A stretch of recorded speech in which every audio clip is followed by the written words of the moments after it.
सो hi everyone. सो आप सभी को हैप्पी नवमी। आज है राम नवमी और कुछ लोग अष्टमी में खिलाते हैं, बच्चों को कंजक बिठाते हैं और कुछ लोग नवमी में करते हैं। तो मेहर दोनों ही दिन बिजी थी क्योंकि अष्टमी में भी गई थी मेहर। तो पहले तो अष्टमी के दिन का 1-2 जगह गई थी, मतलब 2-3 जगह गई थी और उसके लिए भी बेचारे उन लोगों को काफ़ी देर वेट करना पड़ा क्योंकि सबसे छोटी कंजक मेहर ही थी।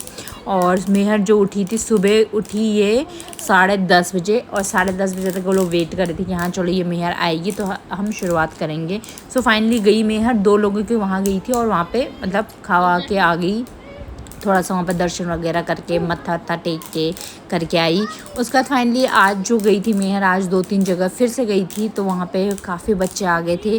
तो मुझे पहले ये लग रहा था कि हाँ शायद मेरे को साथ में जाना इसलिए ज़रूरी समझा क्योंकि लास्ट टाइम बहुत रोई थी, शायद इसलिए कि तब ज़्यादा ही छोटी थी। अब थोड़ा सा लेवल की होगी, बच्चों के बराबर खेलने लायक, तो अब शांत थी। आज जब तक मैं वहाँ पे थी तो अब्बू के साथ ही बैठी थी, मैं चुपचाप सोफे में बैठ के इसकी वीडियो बना रही थी और ये बच्चों को देख के बहुत खुश हो रही थी क्योंकि बच्चे सब जानते मेहर मेहर करते रहते हैं। वहाँ पे आस पड़ोस के ही इतने सारे बच्चे हो गए थे हमारे, तो उनके साथ बैठी हुई थी आराम से, अब्बू के साथ बैठी थी, उनको देख रही थी, खेल रही थी।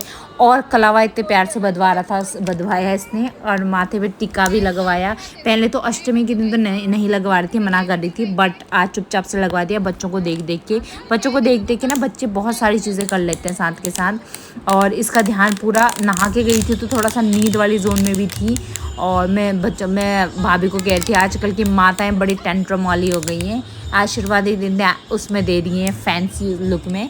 तो क्या हुआ, फिर मेहर वहाँ पे बैठी काफ़ी देर तक बैठे रहे हम लोगों ने। मेहर को वहाँ पे बनाना खिलाया, मैंने प्रसाद खिलाया और फिर उसके बाद ना यहाँ पे करने के बाद उनके जस्ट नीचे फ्लोर में ही सारी की सारी कन्याएँ आ गई थी और फटाफट से उन लोगों ने पैर धुलवाए, कन्याओं के सारे पैर धुलवा दिए और पैर धुलवाने के बाद फिर कन्याएँ का खाना खिलाया है ना बेबी।